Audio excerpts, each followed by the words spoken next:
আসসালামু আলাইকুম।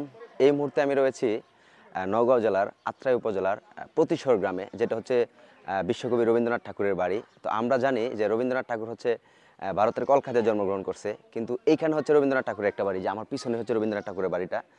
আর এইখানে রবীন্দ্রনাথ ঠাকুর আসছিল মূলত হচ্ছে আপনার 1800 সরি হ্যাঁ, ওইখানে আসছিল 1891 খ্রিস্টাব্দে রবীন্দ্রনাথ ঠাকুর এই আত্রাই উপজেলার মণিহারি ইউনিয়নে যে আসছিল। উনি হচ্ছে 1891 সালে আসছিল। আর এখানে প্রথমবার আসছিল 1891 সালে এই বাড়িতেই ঠিক। আর এখান থেকে উনি আবার লাস্টবার যখন আসছে সেটা হচ্ছে 1937 খ্রিস্টাব্দে। তো আমরা জানি হচ্ছে রবীন্দ্রনাথ ঠাকুরের জন্ম এবং মৃত্যু হচ্ছে কলকাতায়, কিন্তু এইটা হচ্ছে রবীন্দ্রনাথ ঠাকুরের বাড়ি। আমি নওগাঁ জেলায় আসার কারণে কিন্তু এটা দেখা হচ্ছে। আর উনি কিন্তু, আমরা এটাও জানি যে রবীন্দ্রনাথ ঠাকুর 7ই আগস্ট 1941 সালে উনি মৃত্যুবরণ করেন।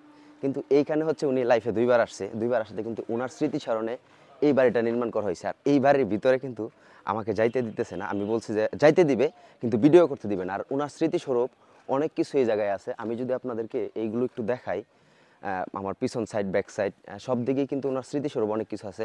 যদি ওই বাড়িতে ভিতরে ঢুকে ভিডিও করতে দিতেছে না, যদি ভিডিও করতে দিত তাহলে হচ্ছে ওনার স্মৃতিস্বরূপ অনেক কিছু ছিল, আমি দেখাইতে পারতাম। ভিতরে আমি ঢুকবো, বাট ভিতরে ভিডিও নিতে দিতেছে না। এই দিক দিয়ে ঢোকার কোনো সিস্টেম নাই গিয়া। আমি আপনাদেরকে প্রতিশোরের স্মৃতিস্বরূপ যে কিছু জায়গা আছে, আর এখানে কিন্তু পার্কও আছে। এই আমার বাম সাইডে যেটা দেখতেছেন, এটা হচ্ছে পার্ক। ঠিক পিছনে ডান দিকে হচ্ছে ওনার বাড়ি। তো ওনার বাড়ির যে গেটটা সুন্দর করে কিন্তু গেটটা সাজানো হয়েছে, বাট ভিতরে ঢুকে ভিডিও করতে দিতেছেন। আমি স্মৃতিস্বরূপ একটু জিনিস দেখাই আপনাদেরকে। এখানে অনেক কিছু কিন্তু এক করে রাখছে।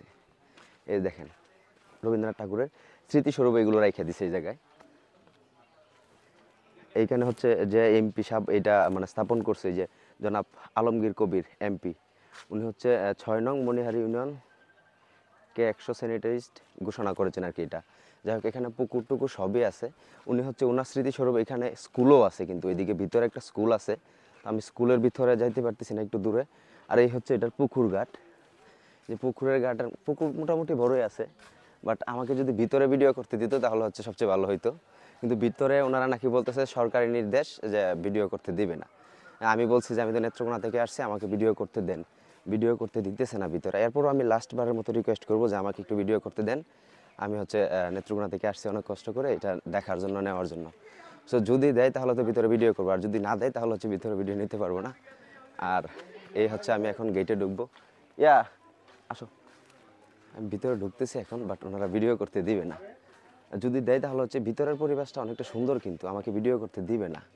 হ্যাঁ, এরপরও ভিতরে ঢুকি, পরে যদি ভিডিও করতে দেয়, যদি রিকোয়েস্ট করে নিতে পারি, তাহলে হচ্ছে আপনাদেরকে ভিতরে ভিডিওটা ইনশাল্লাহ দেখানোর চেষ্টা করবো। আর এখানে এই ভিডিও শেষ করছি। আল্লাহ হাফেজ।